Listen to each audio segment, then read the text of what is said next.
Hello students, welcome to my YouTube channel. 1.3 में find the union of sets A and B, that is A union B in each of the following pair.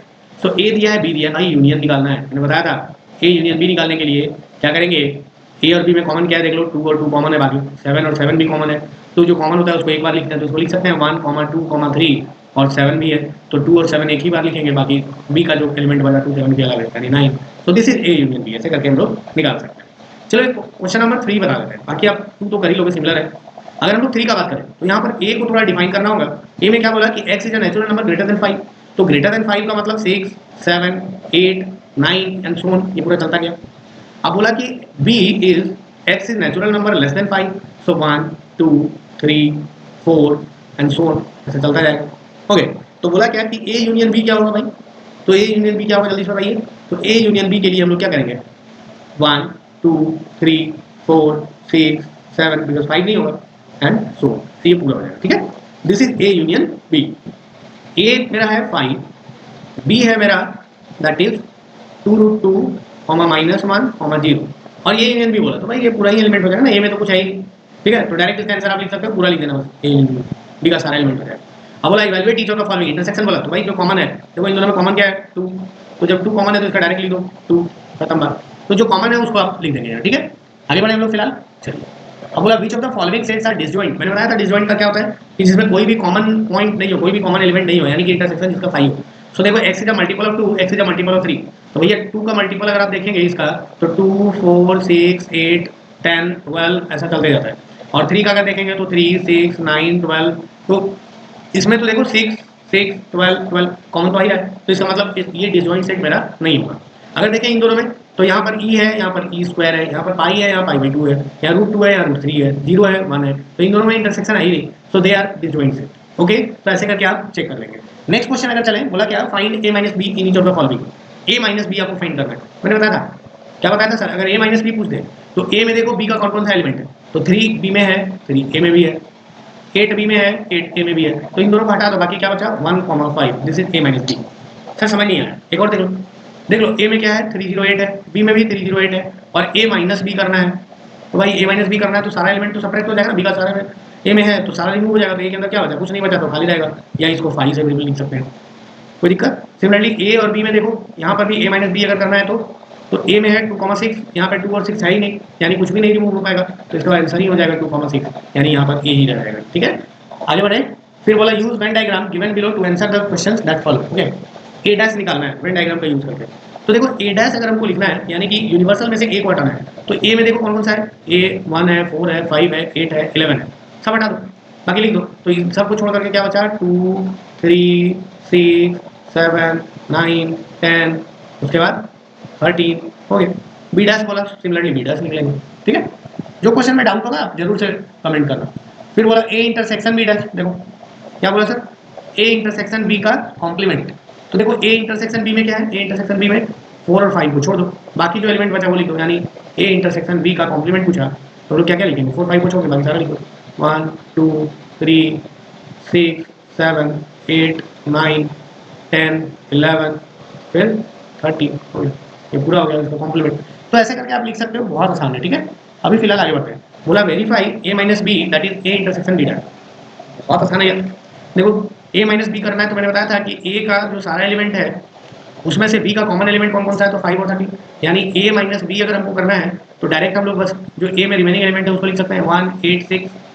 अच्छा, अगर हमको a intersection b का complement बोला तो a में मेरा कौन कौन सा एलिमेंट है, ये देखो पूरा है, और b का कॉम्प्लीमेंट यानी कि b जो एलिमेंट है उसमें उसको पूरा को छोड़ देना है, तो क्या हो जाएगा सर बताइए, ए इंटरसेक्शन बी का कॉम्प्लीमेंट में, तो इस पूरे को अगर हम छोड़ दें, गैप कर दें, है ना, पूरे को हम गैप कर दिए अगर, तो देन क्या होगा सर, बचा क्या क्या, 1, 8, 6 जो ए में है, बाकी इधर देखो 4, 6, 9 है, तो हमको लेकिन उसका तो इंटरसेक्शन निकालना है, तो इंटरसेक्शन में सिर्फ कॉमन लेते हैं, यानी 1, 8, 6 विल बी द आंसर। कोई दिक्कत, आगे बढ़ सकते हैं।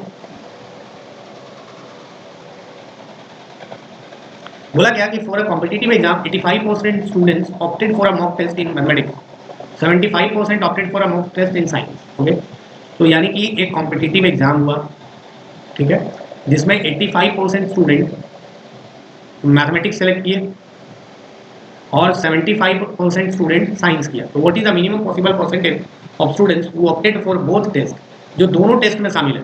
तो भैया अगर आप ध्यान दोगे तो टोटल होता है 100%, अगर आपको पता हो टोटल स्टूडेंट कितना होगा, टोटल इज 100%। 85% स्टूडेंट मैथमेटिक्स है और 75% स्टूडेंट साइंस है, दोनों को ऐड अप करो तो 85 प्लस 75 कितना होगा 160, और है आपके पास 100%, यानी कि 60% जो है वो कॉमन रहेगा। क्लियर? तो what is the minimum possible percentage students who opted for both test, यानी कि 60%। Clear answer? If 10% opted for neither, how does the minimum percentage for both change, यानी कि 10% कुछ कोई सेलेक्ट नहीं किया, यानी टोटल इज 90%। तो how does the minimum percentage for both change, तो 10% से बढ़ जाएगा, है कि नहीं? तो ऐसे करके हम लोग निकाल सकते हैं। ओके, चलिए आगे बढ़ते हैं। क्वेश्चन नंबर 8 है, late S be a set of 50 people, 35 people speak English and 25 speak Hindi. If K be the number of people who speak only English, then find possible value of K. अगर आपको formula याद हो तो formula से करो, नहीं तो हमारे पास तो है ही भाई वही वेन डायग्राम वाला रूल। तो बोला क्या कि आपके पास टोटल कितना स्टूडेंट है भाई, तो S है एक सेट, S मेरा एक सेट है और 50 पीपल, तो यूनिवर्सल सेट हो गया 50 नंबर ऑफ एलिमेंट, और 35 जो है वो इंग्लिश बोलता है और 25 जो है वो हिंदी बोलता है। तो और बोला क्या कि K be the number of people who speak only English, then find the value of K. ठीक है, at least one of the two language, यानी कि हर पर्सन बोलता है एक लैंग्वेज। तो देखो टोटल इज, तो अगर बात करें इंग्लिश का तो 35 बोला और हिंदी का 25 बोला, टोटल सम इज 60, लेकिन स्टूडेंट है 50, इसका मतलब 10 स्टूडेंट जो है वो कॉमन है जो दोनों बोलता है। और इंग्लिश, ये इंग्लिश है ये हिंदी है, इंग्लिश बोलने वाला है 35, तो 35 माइनस जो कॉमन बोलने वाला है 10, यानी 25 स्टूडेंट ऐसा है जो सिर्फ इंग्लिश बोलता है, और वही हमसे पूछा था। तो के का वैल्यू यहाँ हो जाएगा 25। ऐसे करके आप सॉल्व कर सकते हो। अगर जिस भी स्टूडेंट को नहीं समझ आए हमको बताना, हम आपको अलजेब्रा और ये दोनों से वेन डायग्राम से दोनों तरीके से हम आपको एक्सप्लेन कर देंगे एक दूसरा वीडियो में, जिसमें सिर्फ वर्ड प्रॉब्लम्स को एक एक करके एक्सप्लेन करेंगे। ठीक है, अगर हम लोग बात करें यहाँ पर, बोला an organisation awarded certificate to its 56 students for at least one of the 3 activities of origami, instrumental music and fine arts. ठीक है, टोटल 3 है अब यहाँ पर। टोटल स्टूडेंट्स कितना है भाई 56, और सॉरी अवार्ड्स, तो 56 स्टूडेंट्स के लिए। और बोला कि 3 इंस्ट्रूमेंट है, यानी कि 1 2, थोड़ा बड़ा बना देते हैं, थोड़ा बड़ा बनाते हैं, 1 2 3 ऐसा है। अब बोला क्या कि if 17 students receive the certificate of origami, यानी ये ऑरिगेमी, ये इंस्ट्रूमेंटल I4 और F है फाइन आर्ट्स, तो ऑरिगेमी को कितना मिला 17 मिला, 28 फॉर इंस्ट्रूमेंटल म्यूजिक यानी ये है 28, उसके बाद 25 फॉर फाइन आर्ट्स ये है 25। ओके, तो बोला क्या कि and only 4 students goat the certificate of all 3 activities. तो ये जो 3 है ये तीनों को मिला, तो यानी कि यहाँ पर मिल गया इसको 14, यहाँ पर इसको कितना मिला भाई ऑरिगेमी वाले को, जब ये 3 माइनस होगा तो ये 14 मिला। यहाँ पर कितना मिला इसको 28 था ना, तो 3 माइनस होगा 25 मिला। यहाँ पर इसको कितना मिलेगा 22 मिलेगा। सबको ऐड कर दो, 22 14 25 ऐड करेंगे, 5 4 9 11 1 2 1 3 1 4 1 4 2 6, यानी 61 माइनस 56 अगर करें तो 5 स्टूडेंट। तो बोला क्या कि find the number of students who receive the certificate of for exactly 2 activities. तो कितना बचा 5 स्टूडेंट्स बचा जो एक्जैक्टली 2 जिसको मिलेगा। ठीक है, तो दिस विल बी 5। कोई दिक्कत है यहाँ तक तो बोल सकते हैं आप। अब क्वेश्चन नंबर 10 आप लोग खुद से ट्राई करेंगे।